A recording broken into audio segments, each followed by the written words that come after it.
How does trials in life lead us to the perfection? James 1, 2 through 4 shows how. Do you want to know more about it? Then stay tuned.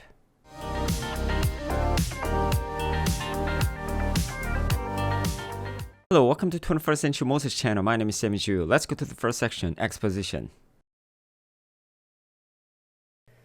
Let's read James 1, 2 through 4. Count it all joy, my brothers, when you meet trials of various kinds, for you know that the testing of your faith produces steadfastness. And let steadfastness have its full effect, that you may be perfect and complete, lacking in nothing. Now, also in James chapter 1, it says, count it all joy when you meet trials of various kinds. The trials can come in many different forms, right?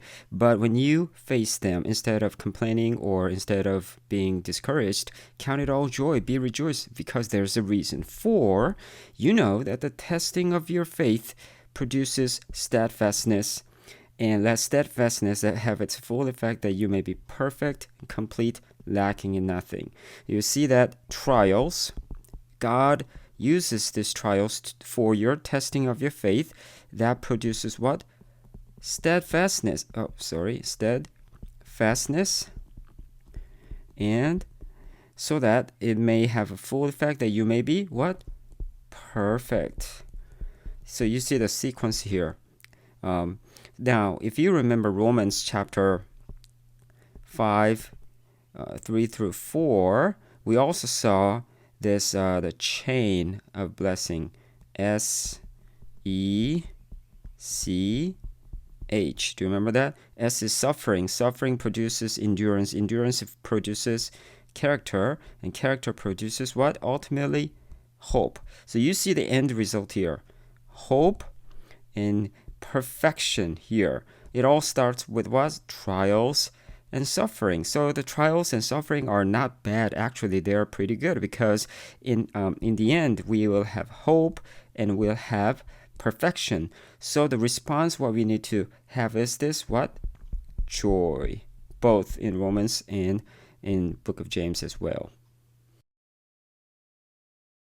Worldly manuals of life teaches us how we can avoid difficulties so that we can live a better life or the problem-free life.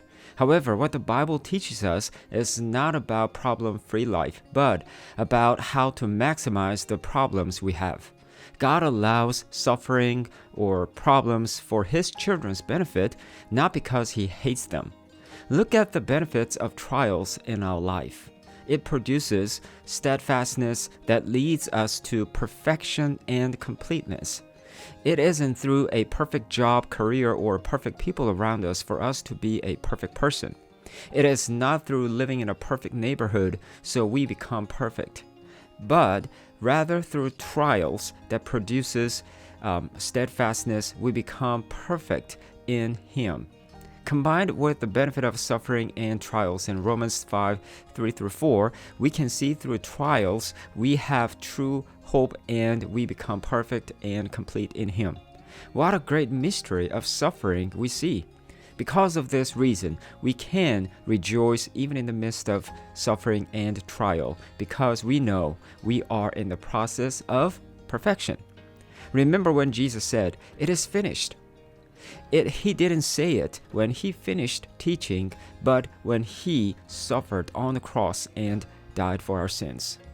Likewise, suffering helps us to become perfect in Him. So let's rejoice in Him no matter what suffering we go through now for the sake of Jesus Christ.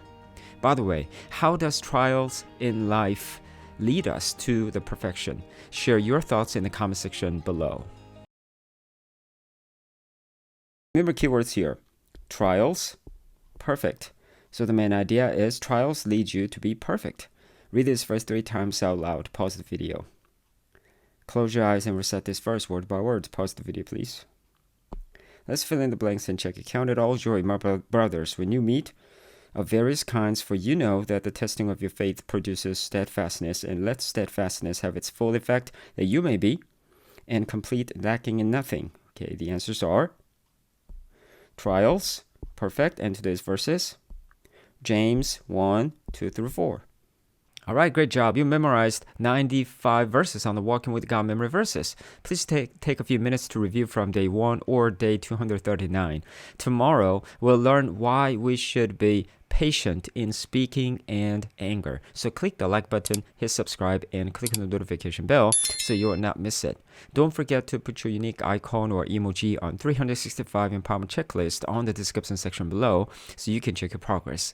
Also, watch day 53 video of a 70 days journey to the Bible so you can get the bigger picture of the Bible. Make sure to pray at least 1 hour after you read 17 chapters assigned for today. All right, that's it for today, and looking forward to seeing you tomorrow.